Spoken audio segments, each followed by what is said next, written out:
ჩვენი მთავარი სტუმარი დღევანდელ გადაცემაში არის ბატონი დავით საგანელიძე, საპარტნიორო ფონდის დირექტორი, ზუსტად რამდენიმე წამში დაგიბრუნდებით მცირე ვიდეო კოლაჟის შემდეგ.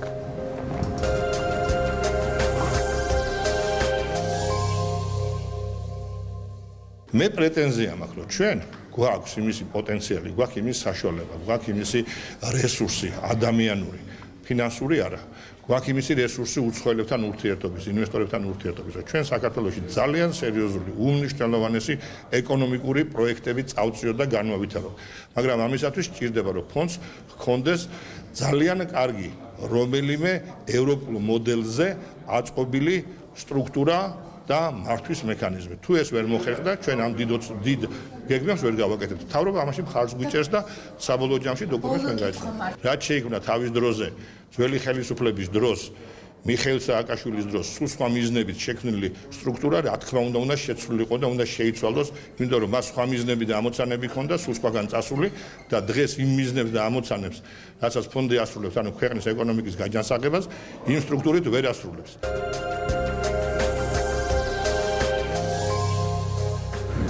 ბრუნდებით ეთერში, როგორც უკვე გითხარით, ჩვენი სტუმარია ბატონი დავით საგანელიძე, საპარტნიორო ფონდის დირექტორი. საღამომშვიდობის ბატონ დავით, დიდი მადლობა, რომ ჩვენთან ერთად ხართ.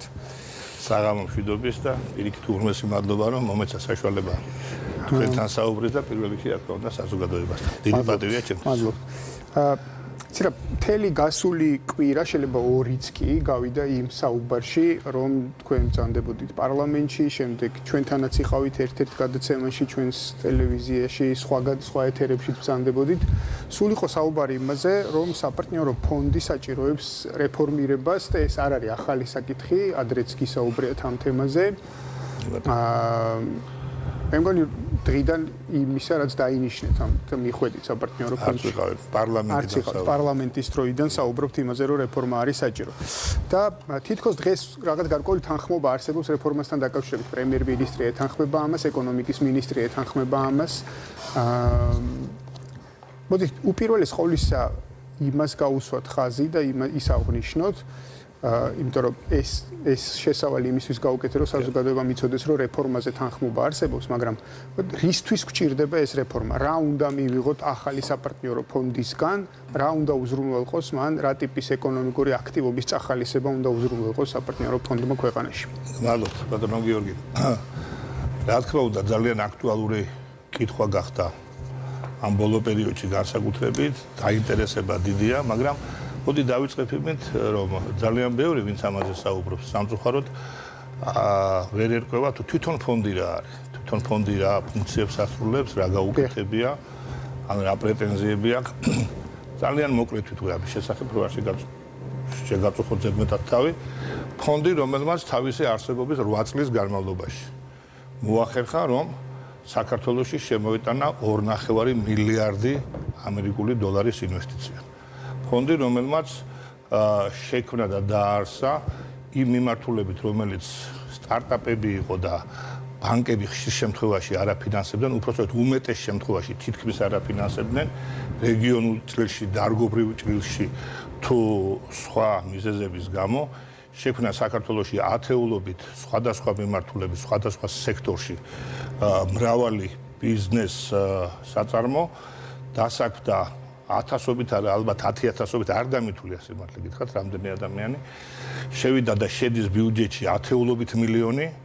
100-ზე მეტი ახალგაზრდული ინოვაციური პროექტია დაფინანსებული, რომელმაც უდიდესი წარმატება მიიღო არა მარტო ქვეყანაში, არამედ უკვე უცხოეთში და შეკვეთები გარედან მოდის.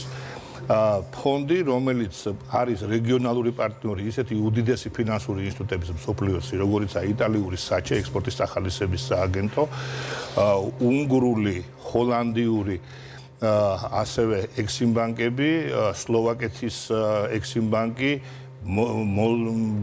ბელორუსის ექსიმ ბანკი, უბრალოდ განვითარების ბანკი და მსოფლიოში უდიდესი თავისი მოცულობებით, იმიტომ რომ 3.5 ტრილიონი ამერიკული დოლარის ინვესტიცია ქვეყნის გარეთ გატანილი, ჩინური სინოშუარი, რომლის რეგიონალურ წარმომადგენლებს ჩვენ წარმოვადგენთ. ეს ძალიან მოკლე ჩამონათვალი ალბათ იმის, რაც ამ წლებში გააკეთა ფონდმა, რომელიც არ ფინანსდება ბიუჯეტიდან, თუმცა არა პირდაპირ რა თქმა უნდა ჩვენი შვილობილი კომპანიები ერთადერთი უпроსწორეთ დონორები არიან ჩვენი ფონდის. მინდა გითხრათ რომ ფონდმა აი ამ 8 წლის განმავლობაში მხოლოდ 200 მილიონამდე 185 მილიონი მიიღო მხოლოდ დივიდენდებიდან და დამერწმუნეთ რომ ქვეყნის ყველაზე მსხვილი საფინანსო ინსტიტუტის ერთადერთი სახელმწიფო ფონდის 9 წლიანი შემოსავალი 180 მილიონი ბევრი ნამდვილად არ არის და ასეთი ფონდები ხანდახან მხოლოდ ერთ დონაციას იტენ. ამის ფარგლებში როცა მე ეს ციფრები ჩამოგითვალეთ, მერწმუნათ რომ ალბათ ეს ამაყვა, თუმცა ამის დანახვა არავის არ უნდა. ხედავენ იმ წაგებას, რომელიც წაგებას კონსოლიდირებულ ბალანსში ჩანს ფონდის და რატომ. სწორედ აქაა მიზეზი, როცა მე ვსაუბრობ სტრუქტურულად როგორ უნდა იყოს ეს ფონდი შექმნილი. ფონდის შვილობილ კომპანიებად ითვლებიან და არიან უпроსწორეთ de iure, თუნდაც de facto ისეთი სახელმწიფო საწარმოები, როგორიცაა საქართველოს რკინიგზა, გაზის და ნავთობის კორპორაცია, საქართველოს ელექტროსისტემა, ჩვევფლოთ ასევე თელასის 24%-იან აქციებს, მაგრამ ჩვენ მათ არ ვმართავთ.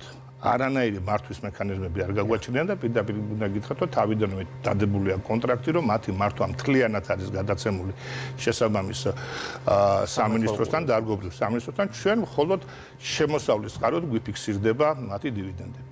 მაშინ, როდესაც საქართველოს რკინიგზამ თუ ელექტროსისტემამ გარკვეული მიზეზების გამო ეს სხვა თემაა, იმიტომ რომ ჩამოიწერა შემოვლითი რკინიგზა ბალანსით, ჩამოიწერა გარკვეული ელექტროგადამცემი ხაზები და მათი ზარალი KPMG-ის აუდიტორულ შემოწმებაში დაახლოებით 106 მილიონს ამ მიზეზის გამო ჩვენმა ფონდმა, რომელმაც თავისი პროექტები და თავისი საქმიანობით გარდა ამ ორი კომპანიისა 192.8 მილიონი მოგება დაწერა და აჩვენა, მაინც აღმოჩნდა რომ ვართ თურმე წამგებიანი და თუნდაც ის პარლამენტი თქვენ რო ახსენეთ ამ შემთხვევაში იყო საუბარი რა როგორ ესე იგი არაეფექტურად მუშაობს თქვენ წაგება გაქვთ ასე შემდეგ.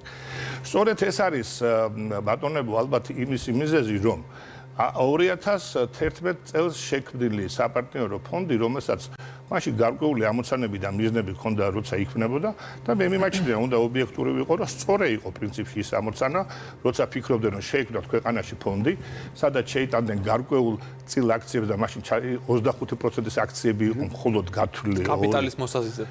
აი ზუსტად სწორებ ბრძანებთ, იმიტომ რომ 25% რო წამოიღო ფონდს, ხოლო 25% IPO-ზე გაეტანათ და უკვე როგორც IPO-ზე გასული კომპანიისთვის იული იქნებოდა 25%-ის, რომელიც მის ფლობელობაში იქნებოდა მისი რეალიზაცია ან გარკვეული დისკონტირებით რაღაცა გარკვეული თანხების შემოტანა, ეს მაშინ ვერ მოხერხდა, ვერ მოხდა IPO-ზე გადანა, ვერც საქართველოს რკინიგზის, ვერც გაზის და ნავთობის კორპორაციის და შესაბამისად მერე მოხდა ისე, რომ ბარემ 100% შემოიტანეს, ამოცანა ფონდს თითქმის მაშინ არ ჰქონდა, შეიქმნა ეგრეთ წოდებული, როგორ გითხრათ, კვაზი გარკვეული მოდელი, რომელიც სამწუხაროდ დღემდე ასე არსებობს და მე ჯერ კიდევ ჩემი პარლამენტში თქვენ სწორებ ბრძანებთ, დანდა გიორგი, ჩემი პარლამენტში ყოფნის პერიოდშიც კი როცა უმრავლესობის ლიდერი გახდით, მაშინაც ახან ეკონომიკურ საკითხებზე გარკვეულად უყურებდი და გქონდა მუდმივად ამ თემებზე მუშაობა, სულ ამბობდი რომ საპარტნიორო ფონდი დღეს უკვე მაშინ არის იმ ამოცანების წინაშე, იმ გამოწვევების წინაშე, რომ მას სჭირდება სტრუქტურული რეფორმირება და ეს უნდა იყოს ან ქვეყნის განვითარების ბანკი, ერთ-ერთი მოდელი ასეთი იყო. ბატონო? სახელმწიფო განვითარების ბანკი, რომელსაც უკვე სხვა სტრუქტურა აქვს, სხვა ბორდი აქვს, სხვა დაქვემდებარება აქვს და ასე შემდეგ და სხვა წყაროების შემოსავლის, ან თუ ასეთი სახის ფონდი გვინდა, მაშინ აქ უნდა არსებობდეს ცალკე სტრუქტურა, რომელიც გარკვეული მენეჯმენტი ჯგუფი იქნება, ან მართვის კომპანია, რომელიც შვილობილი კომპანიების მართვა იქნება, ან ის სადაც საინვესტიციო თემებია, საინვესტიციო მიმართულებები ცალკე ჯგუფში უნდა იყოს, ან დავსაუბრობდი იმაზე, რომ შეუძლებელია თუ არა გვაქვს ჩვენ ეგრეთ წოდებული რესერჩი, კვლევები, მიმართულებები, რომელიც უნდა აუცილებლად ქონდეს სახელმწიფო შემუშავებული თუ რომელ რეგიონში, რომელ მთიანში თუ ზღვისპირას, რომელი დარგები, რომელი მიმართულებით შესაძლებელი, სად არის მათი ბრეიქ-ივენი, სად უნდა იყოს ის კრიტიკული მასა ამ დარგის განვითარების, რომ მას სახელმწიფოსთვის ქონდეს აზრი.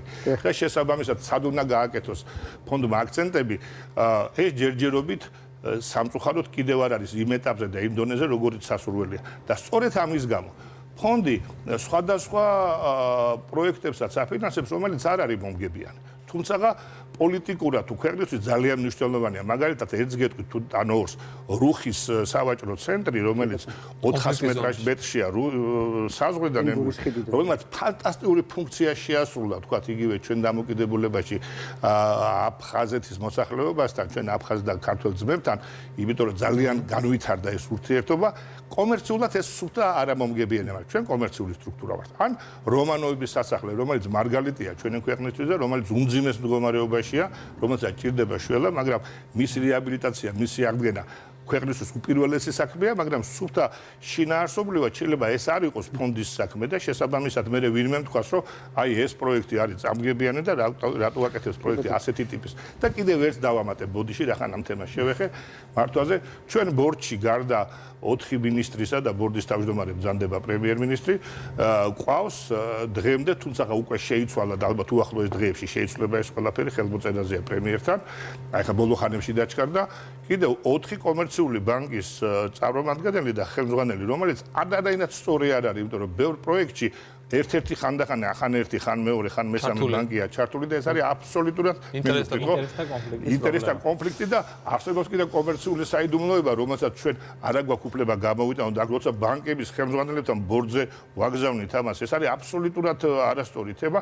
სწორედ ამაზეა საუბარი, რაზეც დიდი ხანია ვსაუბრობ და კარგია რომ ეხლა თქვენ რამდენიმე ალტერნატივაზე ისაუბრეთ ახლა რეფორმირების საკითხებზე საუბრობთ, ან თქვენ რომელ ალტერნატივას უჭერთ ხარს? ანუ როგორ ფიქრობთ, ან როგორ წარმოგიდგენიათ, როგორი იქნებოდა კარგი საპარტნიორო ფონდი, ან განვითარების ბანკი? ბატონო დატო, მე ძალიან დიდი ბოდიშის მოხდით და თქვენს მიმართ ძალიან დიდი პატივისცემის მიუხედავად, თუ შეიძლება კონკრეტულად ცოტა ძალიან ზოგადად გეტყვით და რატო.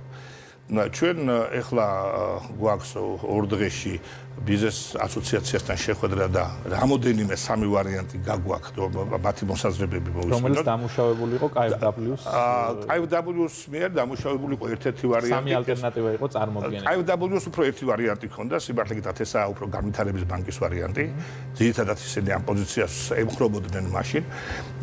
ჩვენ გვექნება ერთ კვირაში დაახლოებით შეხვედრა ექსპერტებთან, ეკონომისტებთან, სპეციალისტებთან. სიამოვნებით მოგიწევთ თქვენ თუ გექნებათ საშუალება და ძალიან მაინტერესებს თქვენი მოსაზრება და მანამდეც მოგაწვით ინფორმაციას ყველა ვარიანტზე. გვექნება ეკონომიკურ საბჭოზე განხილვა. მე არ მინდა რომ ეხლა რაღაც ერთი ჩემი მოსაზრებით ან ჩემი პოზიციით გავაკეთო აქ აქცენტები და ვთქვა რომ ეს სწორია და მე ყველას მოსაზრებას პატივისცემ, სიამოვნებით გავიზერებ, თუმცა რა თქმა უნდა მე ჩემთვის ყველაზე შეწორილი მოდელი გამაჩნდა. ჩემთვის თავარი არა, გეტყვით რა, რამოდენიმე პრინციპი და მე თქვენ აქედან მივხვდებით რა. პრინციპი რომ გადაწყვეტილებები ხდებოდეს რაც შეიძლება სწრაფად. მე პირდაპირ გეტყვით რომ იყო პერიოდები, ბოლო პერიოდში, როცა თქვათ იგივე რომელიმე ხელმოწერა ჩვენ ხანდახან 6-8 თვეც კი ველოდებოდით და ხა ბიზნესი არ ითმეს. თქვენ ხაწეგან საუბრობდით რომ სწრაფად გადასახადი ერთი თვის ვადაც კი დიდია და მაშინ როცა ელემენტარული თქვათ რაღაცა ტრანზაქციაა გასაკეთებელი, ან რომელიმე ტრანში, რომელიმე კომპანიისთვის არის გადასარიცხი, ან გარანტია გაცებული, გასაცები, ასე შეთანხმება არსებობს, მხოლოდ ფორმალური მიზეზების გამო თვეობით მოწდა ეს ბიზნეს ანგრევს. უნდა იყოს ძალიან ადეკვატური სწრაფი რეაგირება გადაწყვეტილებას. თუ ბორდი ღებულობს გადაწყვეტილებას, მისი აღსრულება უნდა მიდიოდეს ძალიან სწრაფად. ეს ერთი. მეორე, უნდა იყოს ძალიან ფოკუსირებული ფონდის საქმიანობის მიმართულებები. ჩვენ დღეს მაგალითად ენერგეტიკაში გვაქვს პროექტები, იგივე სასტუმროებში, დეველოპერში და არა სამშენებლო, არა საცხოვრებელ ბიზნესებში, ტურისტულ ინფრასტრუქტურაში. რაც მიმაჩნია, რომ ალბათ აღარაა საჭირო, ჩვენ აქ ჩვენი როლი ფუნქცია შევასრულეთ, რეგიონებში შევქმნით სასტუმროები და საინტერესო. აი, საკითხი მინდა გავშალოთ. კი ბატონო, და აქ ჩვენ აღარ გვინდა შევიდეთ კერძო ბანკებთან კონკურენციაში, თან სადაც უკვე ინვესტიციები გამოჩნდა, იქ გავეცალოთ და ჩვენი ინვესტიციები ძირითადად იყოს მაგალითად მაღალ ტექნოლოგიურ საქმიანობაზე, სადაც ძალიან რთულია ინვესტიციის შემოტანა და სახელმწიფოს დიდი როლი უნდა კონდეს. მეორე, ეს უნდა იყოს ექსპორტზე ორიენტირებული და პირდაპირ ექსპორტზე ტისთვის არსებული საწარმოები, რომ ჩვენ როგორმე საექსპორტო პოტენციალი გავზარდოთ, რაც შეიძლება ძლიერად. მესამე, ეს უნდა იყოს აუცილებლად კვლევის ნაწილი, რომელიც თქვენ თავიდან თქვი და ეს უნდა გააკეთოს სწორედ ამ ფონდმა. ასე რომ ეს უნდა იყოს ძირითადი მიმართულებები და შემდეგ ბორდი უნდა იყოს ისეთი, სადაც ინტერესთა კონფლიქტები ბუნებრივი არ იქნება და რაც ყველაზე მთავარია, წყარო დაფინანსების. როგორც მოგახსენეთ, ჩვენ შვილობილი კომპანიებიდან ფინანსდებით, მინდა გითხრათ, რომ საერთოდ არც ერთხელ არ ყოფილა მაგალითად ორი შვილობილისგან არასოდეს დივიდენდი. ბოლო წლებში ორჯერ იყო რკინის გიზისგან ადრე და ბოლო 3 წელი აღარ ქონია, ბოლო წელი ძირითადად მოზიდული თანხებია. გაზის და გაზის და ერთადერთი გაზის და ნავთობის კორპორაცია, რომელიც ეს ბოლო 3 წელია ოღონდ კლებით, იმიტომ რომ მათ ეხა თავიანთი დიდი პროექტი ქრიათ, მიწისქვეშა გაზსაცავის თემა, იგივე გარდაბანი 2-ის საკმაოდ დიდი მშენებლობა და ასე შემდეგ.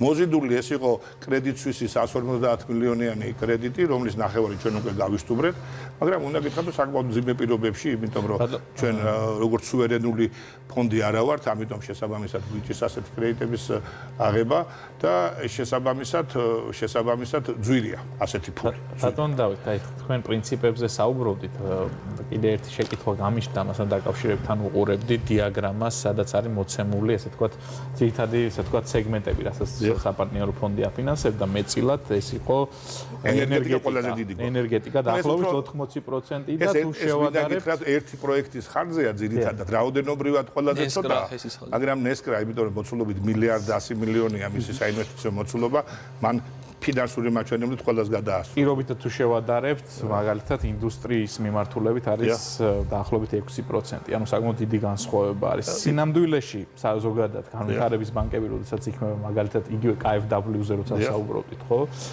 გერმანიაში, როდესაც მარშალის გეგმის, ასე ვთქვათ, შედეგი შეასრულა, ზუსტად მარშალის გეგმაში. დიდი როლი ითამაშა რეინდუსტრიალიზაციის პროცესში. და ინდუსტრიალიზაცია არის ერთ-ერთი მიმართულება ინდუსტრია, sadაც ხდება მეტწილად ადამიანების დასაქმება და ერთ-ერთი ყველაზე დამატებითი ღირებულება მეტია. დამატებითი მართალბრძანებს მათი დიდი დამატებითი ღირებულება. უნდა ვნახოთ რომელი დარგებია ასეთი ქვეყნისთვის. თუ იგეგმება, ანუ თქვენ თუ ფიქრობთ, რომ აი პრინციპები როდესაც ჩამოთვალეთ, რომ ამ ასე ვთქვათ რეფორმის ფარგლებში მიანიჭოთ უპირატესობა ინდუსტრიულ განვითარებას. სწორედ ეგ ვთქვი, მე როცა ვამბობდი, რომ მაღალ ტექნოლოგიური საწარმოების მშენებლობა უნდა იყოს ჩვენი ინდუსტრია არსებობს, თქვათ იგივე სამთო ბოპოვებითი არ უნდა იყოს ჩვენი საქმე. დღეს სამწუხაროდ საქართველოს ექსპორტს შევხედოთ, ძირითადად მადანი გამოგვაქვს და ვყიდით. გადამუშავება მნიშვნელოვანი თემაა, მაგრამ ყველაზე საამაყო ჩემთვის მაგალითად არის ის პროექტი, ხა მან არ ვიცი ჩანს თუ არა, რომელშიც დაახლოებით 90 მილიონი ინვესტორები ფიქრობს. ეხლა თქვენ წარმოგიდგენიათ, რომ საქართველოში არის კომპანია, რომელიც ამზადებს დღეს 114 დეტალს Boeing-ის, რომლის ჩადებული იყო წელს 3.6 მილიონი შეკვეთა ბიზნეს გეგმაში წლევანდელი და მის ნაცვლად 9.8 შეკვეთა მივიღეთ, ანუ თითქმის სამჯერ მეტი. ეხლა იგეგმება მომავალში ფიქრობენ 30 მილიონზე ავიდეს შეკვეთა და 250-მდე ავიდეს დეტალი მარტო Boeing-ისთვის. ამის გარდა Airbus-ი, რომელიც აწი ჩაერთვება და სერტიფიცირებას Airbus-ში მივიღებთ, Bombardier-ში და ასე ქვეყნის მსოფლიოს უდიდეს ავიაკომპანია. აი ეს მიმაჩნია, რომ ყველაზე მნიშვნელოვანია და სწორებ ძალიან. ასევე ვთვლი, რომ ძალიან სერიოზულია, ვთქვათ, ისეთი ტიპის საწარმოები ხა ინდუსტრიაში, რომელიც გვაქვს, ვთქვათ, ესპანელებთან ერთად ქართული აგურის, კერამიკული აგურის წარმოება, რომელიც დაწყებული გვაქვს, იმიტომ რომ ძალიან დიდია მათი გამოცდილება, ნედლეული ჩვენი ტექნოლოგია, მათი ქარხანა ეხლა დაშლილია და მოდის. ან და ვთქვათ, სენდვიჩ პანელები მთლიანად 100% საქართველოში იმპორტი იყო სენდვიჩ პანელების და დღეს ბუმია ამ მასალით მშენებლობის, ჩვენ ძალიან დიდი ნაწილი ჩავანაცვლეთ უკვე და ძალიან ფართო სეგმენტი შევქმნით უკვე იმ სხვადასხვა ვარიანტებისა, რომელსაც ეს აწარმოებს. და ასეთი ტიპის საწარმოებს. იმიტომ ვამბობ, რომ ჩვენ უფრო ეგ უნდა გქონდეს ლოკალურობა ზუსტად, თემების ლოკალურობა სად მივდივართ, რას ვაფინანსებ და ძალიან სწორებ ძალიან მარშალის გეგმაში KfW-ს უზარმაზარი ფუნქცია და როლი ჰქონდა და ფაქტის სახელზე ეხლა გერმანიის ეკონომიკა დღეს სოფლიოს ალბათ ერთ-ერთი ყველაზე მოწინავეა და ის რჩევები, რეკომენდაციები, რასაც ასეთი სტრუქტურა 6 მილიონი ევრო გამოყო ამ რეფორმისთვის მაშინ, თუმცა უნდა ვთქვა, რომ დღეს შეიძლება ესეც მოძველებულია, იმიტომ რომ ეს იყო დაახლოებით 3 წლის წინ და ისინი ამბობენ, რომ აი ზოგიერთიდან დღევანდელი სიტუაციიდან გამომდინარე საქართველოს ძალიან წინ წავიდა ამ წლებში. მე რეკლამაში ჩამითვალოს, ვისაც უნდა და მეამაყება ჩემი ქვეყანაზე და ის რაც კარგი კეთდება და ამ 3 წელიწადში ჩვენ იმდენი რამე წავწიეთ წინ დღევანდელი საინვესტიციო გარემოდან იგივე იმით თუ სად გავჩდით ევროკავშირსა და თუნდაც ჩინეთს შორის თავისუფალი ვაჭრობის რეჟიმში და როგორი ინტერესია ორივე მხრიდან საქართველოში წარმოებების გადმოტანა, რომ ამან ჩვენ ახალი ამოცანები დაგვისახა და სწორედ ფონდი უნდა იყოს მორგებული ამ ამოცანების შესრულებას. რამოდენიმე საკითხის გაერთიანება მინდა, მაგალითად ახსენეთ თქვენ კომერციული ბანკები. ასევე კომერციული ბანკები დაუკავშიროთ ეკონომიკის სტრუქტურას. მოგეხსენებათ ჩვენი კაპიტალის ბაზარი, ფინანსური წყარო ჩვენი ეკონომიკისთვის ძირითადად არის კომერციული ბანკები.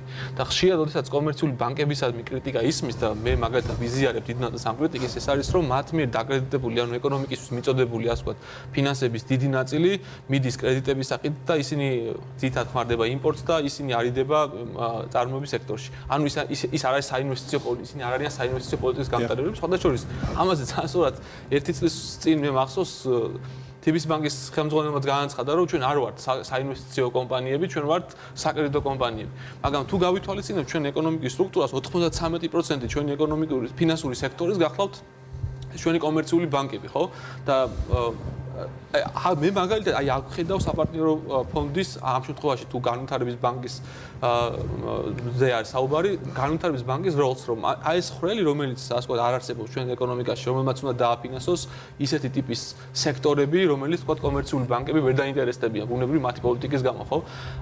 და მეორე მხრივ, ვთქვათ, განვითარების ბანკი. განვითარება სიტყვა თავისი არსით გულისხმობს სამუშაო ძალის ისე ორგანიზებას, რომ ის მაქსიმალურად პროდუქტიულ სფეროებში უნდა იყოს ორგანიზებული.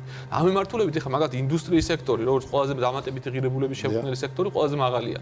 მაგრამ მეორე მხრივ გამოწვევა ის არის, რომ ეს არის ცოტა რისკიანი, რადგან ჩვენ ვართ დეინდუსტრიალიზებული საზოგადოება, სადაც თუმცა მე ვფიქრობ, რომ ჩემი კითხვა ასე მდგომარეობს, თუ საპარტნიორო ფონდი წავა განვითარების ბანკის შექმნის მიმართულებით, მაშინ ეს რეფორმა მხოლოდ საპარტნიორო ფონდის რეფორმას არ გულისხმობს. ეს გულისხმობს ასევე ეკონომიკის სამინისტროს რეფორმასაც, იმიტომ რომ თუ ეკონომიკის პოლიტიკა განვითარებას არ შეიცვალა, ბუნებრივია ამის ნაწილი უნდა იყოს საპარტნიორო ფონდის, ხო?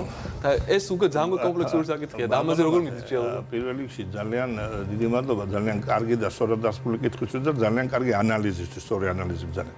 მე ახლა ვიგეტყვით, რომ ერთ-ერთი ვარიანტია სამის თავარი ფუნქცია დღეს არის ქონების მართვა და არა ინდუსტრიული პოლიტიკის განვითარება. ხო, საერთოდ სამინისტროების ფუნქცია უნდა იყოს სწორე მართვა სისტემის, გააჩნია რომელ სფეროშია სამინისტრო და პოლიტიკის მართვა დარგის. დანარჩენი, რა თქმა უნდა, ხშირ შემთხვევაში ბიზნეს თავისუფალ ბაზარს უნდა მივანდოთ. ეხლა ერთს გეტყვით, განვითარების ბანკის ვარიანტი, რა თქმა უნდა, არსებობს და რჩება, თუმცა ცოტა სახეცვლილი, იმიტომ რომ ალბათ ისე ფონდთან დაახლოებულია ის მოსაზრება, რაზეც ჩვენ საუბრობთ, მაგრამ ის ძალიან დიდწილად იღებს იმ ფუნქციებს, რაც განვითარების ბანკს უნდა კონდეს. თქვენ ძალიან სწორად აღნიშნეთ, დღევანდელი ჩვენი კომერციული ბანკები, რომელსაც უდიდესი წვლილი მიუძღვის დღევანდელი ქართული ეკონომიკის განვითარებაში, ძირითადად მაინც ორიენტირებული არიან ექსპორტ-იმპორტის ოპერაციებზე, მოკლევადიან თქვათ საკრედიტო განთავსებებზე, ძირითადად დეველოპმენტში მიდის თქვათ ეს თანხები, მაგრამ ინდუსტრიის სფეროში ისინი შედარებით ვერ აი სწორედ აქ ზუსტად ეს არის ამ ფონდის საქმე, თუ ბანკს გააჩენა როგორ დავარქვათ და თემას რომ ის მიმართულებები, რომელსაც კომერციული ბანკები არაფინანსებენ როგორც სტარტაპს, იმიტომ რომ მათთვის მაღალი რისკია და ვერ დაავალდებულება, ეს კერძოა. და მას შეიძლება სახელმწიფოებრივი ხედვები აქვს და ძალიან უნდა რომ სახელმწიფო ძლიერი იყოს, მაგრამ მას შეიძლება თავისი კერძო ინტერესები აქვს და ამბობს რომ მე ამ ფულს არ ჩავდებ ფიდარში და არ ვიცი და მაგალითად თევზის რეწვა. სიტყვაზე რომელიც სულ ვამბობ რომ ძალიან მნიშვნელოვანია ქვეყნისთვის, ზღვაზე გავდივართ, ამდენი მდინარე ტბა გვაქვს და ჩვენი თევზის ძლიერი ინდუსტრია არა გვაქვს. და გვერდზეს ქვეყნებს თუ ავიღებთ, მეორე ადგილზე აქვს სომხეთს თევზის ექსპორტი და ჩვენ კიდე საერთოდ არ ხო ეს ერთ-ერთი მაგალითი. ამიტომ ისეთი მაგარი მაგალითი. ეხლა მე ისიც თქვა მინდა რომ სწორედ ის თავიდან როცა იგივე კაიფს ვესთან ერთად როცა იყო, ნუ დაბლონი როგორ გააჩნია გერმანიის განვითარების ბანკი. ვინ როგორ ვიცით, ხო? ის როცა მაშინ იყო საუბარი ჩვენს კომერციულ ბანკებს მაშინ ძალიან დიდი შიში ჰქონდათ და განხილვების დროს ისინი ძალიან აგრესიულად იყვნენ. უნდა გითხრათ და ამიტომ თქვენ სახელმწიფო შემოდიხართ საბანკო სექტორში, თქვენ გინდა ჩვენი რაღაცა გარკვეული წილი წაიღოთ, სახელმწიფო ერევა და დროთა განმავლობაში, როცა ჩვენი საქმიანობა დავიწყეთ და გავაგრძელეთ, მივხვდნენ ერთ რამეს, რომ ჩვენ ქმნიდით იმ ახალ მიმართულებებს, სადაც მათთვის იყვნენ უკვე კომერციული კლიენტების საინტერესო. ჩვენ შეგვექნით მთელი მიმართულებები ისეთ დარგებში, სადაც მათ დაიწყეს თანხის ჩადება. არა მარტო ტურისტების სასტუმრო, მაგალითებს გეტყვით, მაგალითად ყველაზე აი სასტუმროს ქსელები და 2-3-ს გეტყვით ყველაზე სერიოზულად, მაგალითად ლოპოტა. მაგალითად ბესვესტერდი, პირველი სასტუმრო იმაში რა ქვია, ქუთაისში, რომელიც პირველი სასტუმრო მე ვგულწრფ ბრენდული სასტუმრო. იგივე რედისონი წინანდალში.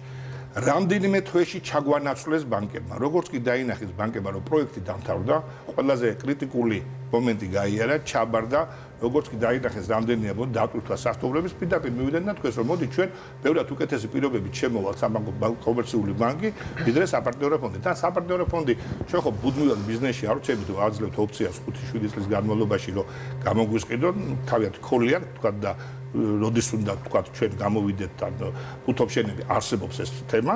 ამიტომ ყოველგვარი ჯარიმის გარეშე ჩვენ შეიძლება ყველაზე რთულ პერიოდში გავყვეთ ბიზნესს და ყველაზე მარტივზე როცა მიდეთ თითქოს ჩვენ კაი სიტუაციაში უნდა ვიყოთ, მაღალი აირითა განთავსება ჩვენი ფინანსების, რომელიმე ამ დროს ის გამოგვისყიდდა ჩაგვანაცვლეს ბანკის, თითქოს უნდა გვეწყიდოს, ხო, ამიტომ ჩვენ გვიხარია. იმიტომ ეს თანხა სახელმწიფო სამოგვაქვს და სხვა ბიზნესის განვითარებას უწყობთ ხელს და ამითი ბანკებმა მე მინდა გითხრათ, არა 1, არა 10 და 100 მილიონიანი თავიანთი საინვესტიციო პორტფელების შექმნეს ჩვენი დაწყებული ბიზნესებით, რაც იყო ძალიან წარმატებული და ასეც უნდა გაგრძელდეს, ესაა ჩვენი. კი ბატონო, ჩაგეკითხებით. რამდენად თქვა აი ხედვარ, რომელიც თქვენ წარმოადგენთ, რამდენად კომპლექსურ თანხმედრაშია, თქვა სახელმწიფოს ეკონომიკის განვითარების პოლიტიკას და რატო გითხავთ? რატო გეკითხებით? ეხლა მაგალითად ერთ-ერთი მნიშვნელოვანი პოლიტიკა, რომელსაც ახორციელებს ეკონომიკის სამისო სახელმწიფო უკვე დიდი ხანია, ეს არის თავისუფალი ვაჭრობა მთელ სამყაროსთან და განსაკუთრებით ისეთ ქვეყნებთან, როგორც არის ჩინეთი, რომელთანაც სხვა სახელმწიფოები ურთხიან თავისუფალ ვაჭრობას. ერთი მხრივ ეს თავისუფალი ვაჭრობა აწყობს ეკონომიკის გარკვეულ სექტორებს, მაგალითად ღვინის ბიზნესს, მაგალითად სასტუმროების ქსელს, მაგალითად თავის საბანკო სფეროს, მაგრამ არსებობს ისეთი დარგები, სასიცოცხლო მნიშვნელოვანი დარგები, როგორც არის თქვა ინდუსტრიული განვითარების სექტორი, საწარმო სხვა ტექნოლოგიური სფეროები, რომელთაცაც აი ეს ასე ვთქვათ, ღია ფანჯრები, სულად ღია ფანჯრები არის საფრთხე. თქვათ ერთი მხრივ საპარტნიორებისთვის? დიახ. ერთი მხრივ მაგალითად საპარტნიორო ფონდის პოლიტიკა არის, რომ აფინანსოს სტარტაპები განსაკუთრებით ამ მნიშვნელოვან სექტორებში. მაგრამ მეორე მხრივ რამდენად გრძელვადიანად მდგრადი იქნება ეს პროექტები, თუ მაგალითად მათ კონკურენცია გამოუწიათ ისეთ გიგანტებთან, როგორც არის თქვათ ჩინური წარმოებები, როგორც ყველაფერს ატეხმობა. ბატონო მათე, აი ეს გეტყვით, სწორედ იმიტომ, რასაც მე ჩვენ ადრე როგორ იყო? ჩვენთან ფონდში მოდიოდა ბიზნესი და მოქონდა თავისი ბიზნეს გეგმა, რაღაცა feasibility-ის დონეზე, ან pre-feasibility-ის დონეზე და გვეუბნება, რომ აი მე მაქვს ეს პროექტი ჯდება სიტყვაზე 10 მილიონი, ჩვენ გვაქვს საშუალება დავაფინანსოთ თქვათ 4 მილიონი, თქვენ თუ ჩვენ ყოველთვის მინორიტარი შეხოლდერები ვართ, 49%-ზე ზემოთ არასოდეს არა ვართ. თქვენ რო თქვათ თქვენს დააფინანსოთ 3.5-ით და ერთად ბანკი მოვიყვანოთ. ჩვენ თუ შევდივართ, ბანკები იოლად მოდიან. მათ შორის საერთაშორისო ბანკები, აღარ ვსაუბრობ ქართულ ბანკებზე. და ჩვენ ვიხილავდით ამ პროექტებს, მე ანუ ამტკიცებდით ან არა, მაგრამ დღეს ჩვენ ახლა რას ვაკეთებთ? ჩვენ შევქმნით ჩვენი სტრუქტურა, ჩვენი შვილობილი ორგანიზაცია, რომელიც სწორედ სწავლობს იმ დარგებს, იმ მიმართულებებს, რომელიც არის ყველაზე მნიშვნელოვანი, იმ კრიტიკულ ზღურებსა და მაგალითად გრძელვადიანი არის კი ტექსტილის წარმოება საქართველოში მომგებიანი, თუ მაგალითად ჯობია ჩვენ ისეთი ინდუსტრია გავაკეთოთ, როგორიცაა, თქვათ, წიაღეთწეულების დამუშავება, მარმარილო იქნება ეს თუ, თქვათ, ისი რა ქვია, აფუებული თიხები და ნუ ძალიან ბევრი კვლევები გავიმართო. ისევე როგორც თევზის თემა მოგახსენეთ, იგივე როგორც მაგალითად ხორბლის საბოლოო დამუშავება პექტინამდე და გვაძლევს თუ არა ეს დამუშავება იმის აზრს და მნიშვნელობა აქვს თუ არა დღეს ან რამდენი უნდა იყოს ხორბლის დამუშავება რომ ჩვენ მივიღოთ პექტინი რომ მას კონდეს აზრი საერთაშორისო ბაზარზე გახვიდე და იქ რაღაცა შენი სეგმენტი დაიკავო. ესე იგი ჩვენ ვქმნით ახლა ბიზნეს ბიბლიოთეკას ასე ვთქვა და როცა ინვესტორი მოდის ხანდახან არის ხოლმე რომ შემოდის აბა რა გაქვს დიდი პროექტია სადაც გაქვს საინტერესო როგორ ვეუბნებით რომ აი თაროზე კარგი მითხარი რა მიმართულება გაინტერესებს ეგ შემოხვალ ამაში ჩვენ სახელმწიფო დაგიდგებით გვერდზე ფონდი შეიძლება შემოვიდეს რაღაცა ნაწილით equity capital-ში დანარჩენი თქვა განვახორციელოთ ინფრასტრუქტურა იქნება თქვა იქ თუ სხვა. ეხლა რაც ყველაზე მნიშვნელოვანია მინდა აქვე აღვნიშნო. თუ ქართული კომპანიებისთვის ფონდის არსებობა მათთან და ფონდთან ერთად პროექტის წარმოება იმიტომაა საინტერესო რომ როგორც წესი მან equity პრობლემა გააჩნიათ, ანუ კაპიტალის პრობლემა გასაგონად ვიტყვით ფინანსებზე ხელმისაწვდომი. ფინანსები, მათ არ ყოფნით ფინანსი და გეუბნება რომ მოდი რა პარტნიორად შემოდი შენ და მე როგორც გავალ და გავიზდები, მე ბანკი არ მომყვება ის. უცხოური კომპანიებისთვის განსაკუთრებით ჩინური კომპანიებისთვის ეს ხო პრობლემა არა, თანხა იმათმა საწაიღონ არის.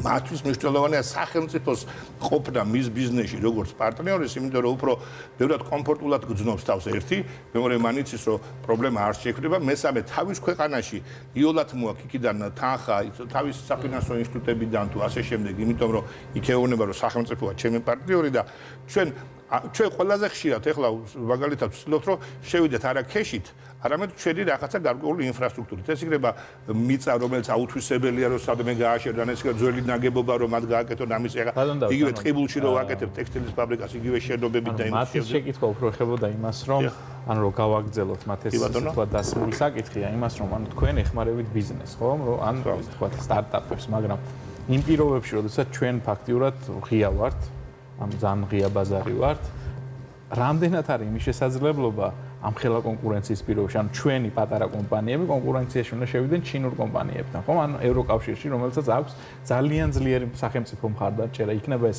კვლევასა და განვითარებაში, ასევე სუბსიდირების უხიდაც, ხო? და მასშტაბზე მუშაობენ. რამდენად არის საპარტნიორო ფონდის, ასე ვთქვათ, ის ხედვა, რასაც თქვენ ისაუბრეთ, თანხმედრაში სახელმწიფო პოლიტიკასთან, რომელიც ამბობს, რომ ჩვენ გვჭირდება ყველასთან თავისუფალი ვაჭრობა, ჩვენ არ უნდა დავიცვათ ჩვენი ბიზნესი და ჩვენ, ასე ვთქვათ, უნდა ვიყოთ ღია. ამ შემთხვევაში ჩვენ თქვენ ხარის ვართ, იმიტომ რომ ჩვენ მივიჩნევთ, რომ სახელმწიფო უნდა ჩაერიოს ეკონომიკაში. აუცილებლად. სწორედ იმიტომ, რომ როცა ჩამოთვალეს სამი თავარი მიმართულება და ამოცანა ფონდის რა უნდა იყოს, ერთ-ერთი თქვი, რომ ექსპორტის მიმართულებით, ექსპორტის ახალისებით უნდა იყოს დახმარება. აქ ძალიან ბევრი მიმართულება, ექსპორტის ახალისება მარტო ფული ბიეცი არა, იქ უამრავი ხა დამეთახვებით უამრავი სექტორია. და მეორე, პირიქით, აი ხა მაგალითად ერთ ძალიან შევეცდები ძალიან მოკლედ თქვა იტალიის ერთ-ერთი კომპანია, რომელიც აწარმოებდა, როგორ თქვა, ჭანჭიკებს ძალიან მაღალ სისტემებისთვის, თქვა, კოსმოსური ნაგებობისთვის ან კომპიუტერული სისტემ, ძალიან ტანტალის ძალიან ზუსტ და შემოქონდა რუსეთიდან და შეახს რუსეთიდან მაღალი კიცე მასალა, ის ზუსტად ამუშავებს და კიდის ჩინეთში, ჩვენ მას დავდეთ ალტერნატივა იგივე რომ გააკეთოს საქართველოში მისმა ქარხანამ, რომ შემოიტანოს რუსეთიდან აქ მეტალი, ქარხანა გადმოიტანოს აქ დაამუშავოს და გაყიდოს ჩინეთში, ტრანსპორტირების ხარჯები, საგადასახადო ხარჯები, ელექტროენერგია, მუშახელის იაფეს არასოდეს არ ვამბობ, იმიტომ რომ მე პირიქით მინდა რომ მუშახელი იყოს ზვირი. და ეს არ არის, არ უნდა იყოს საქართველოსთვის საამაყო ცხენია პირიქით, როცა ვინმე ამბობს რომ მუშახელი იყოს იაფი, უნდა ყოლას ყველაზე ინტელექტუალური მუშახელი იყოს მეცნიერად რა. და ამის შედარება რო გავაკეთოთ როგორ გადიჭი ჩლიანი ქარხანას და უნდა საქართველოში გადმოდანა. აი ასეთი თემებია, ისევე როგორც ჩინეთში, მაგალითად ძალიან ბევრი, ვთქვათ იგივე ბზის ბატარეების, დიოდების და ეხლა გერმანული კომპანია, რომელმაც 8 მილიონი ჩადო ქუთაისში თავისუფალ დეიტრალურ ზონაში, რატო გააკეთეს? აი ასეთი რაღაცების შემოტანა საქართველოში და მათთან მერე სინერგია, მათთან მერჯერი ქართული კომპანიების, ვინც პატარები არიან, მაგრამ აქ ძალიან კარგი უკვე გამოცდილება თუ თავიანთი არხები თუ უკვე რაღაცა გარკვეული ამაში დაამკვიდრეს თავიანთი სტანდარტები, ეს არის ძალიან მნიშვნელოვანი. ეხლა მუშახელი რო ვახსენე, იგივე ელბიტის საწარმო ერთი წლით წაიყვანა 150 ადამიანი საქართველოსდან მოსამზადებლად, საკმაოდ მაღალი ხელფასით, იმ ვარაუდით, რომ დაახლოებით ნახევარს მერე დაიწუნებდა და გაუშვებდა, ნახევარს დატოვებდა. 150-დან მე წუნდათ, რომ 159 კაცი აიყვანეს. ერთადერთი გაუშვეს და მასზე თქვეს, რომ გენიოსია ეს ბიჭიო, რომ დისციპლინა ქნოლიო, რაფერს ვერ უხერხდოთ, საუნდა ადგება, როცა უნდა თქვა გავადა. თორე, რატო ვამბობ? ჩვენნაირი მუშახელი საძებარი ყავთ, იმიტომ რომ აქ იყვნენ IT-შნიკებიც, ინჟინერებიც, ტექნოლოგიებიც, ყველანაირი დარგის სპეციალისტები და ყველა სფეროში ასევე. ცხადია, აი მუშახელთან დაკავშირებით, ანუ როდესაც მაგალითად საუბრობენ ხშირად ეკონომისტები, რომ აი ჩვენ უნდა ვნახოთ, უბრალოდ ბაზარმა უნდა ნახოს რაღაც შედარებითი უპირატესობა სხვა ქვეყნებთან და ის უნდა ვაწარმოოთ. შენ შემთხვევაში ბაზარი შედარებით უპირატესობას გამოავლენს ხოლმე ისეთ დარგებს და ისეთ სფეროებს, სადაც რომელიც არის დაბალ ტექნოლოგიური. და თუ ამ ტიპის განვითარებამ ჩვენი სამუშაო ძალის კვალიფიცირება დაბალ ტექნოლოგიურ სფეროში. ანგეთ შეიძლება ის ერთი კარგი იყოს, მაგრამ მისი მოცულობა იმდენად პატარაა და ბრეიქ-ივენზე ვერ ადის მასშტაბით, რომ აზრი არ აქვს ჩვენ საერთაშორისო ბაზარზე ვერ შევა. აი, ჩემი თავარი ასე კრიტიკა ამ შემთხვევაში რა არის? ამ ტიპის ასე ვთქვათ, მიდგომისადმი, თუ ჩვენ ვაწარმოებთ ღვინო და სხვა მუდმივად აწარმოვა მიკროჩიპები, მუდმივად ჩვენ ღარიბები ვიქნები და ის მინიმუმ ჩვენ რაღაც დივერსიფიკაცია გვაქვს. სხვადასხვა ძალიან მომწონს, აი ცოტა გაოს ამას საუბრობთ. ბატონ ლევან დავითაშვილის პოლიტიკა ამ თემაში, სოფლის მინისტრს აზევარ. საქართველოს მცირებიწიანი ქვეყანაა. და ძალიან ბევრი ვარიანტი იყო ჩვენთან შემოსული და ძალიან მაგალითად ზეთის ხილის უაღრესად მნიშვნელოვანი აღმოჩნდა, ძალიან საინტერესო, ფანტასტიკური შედეგი. ფისტას წარმოება. აღარ ვსაუბრობ ხილის წარმოება, ვენახის ქვეყანა ვარ და ვიქნებით ალბათ დედამიწა იარსებებს და ასე შემდეგ, ხო?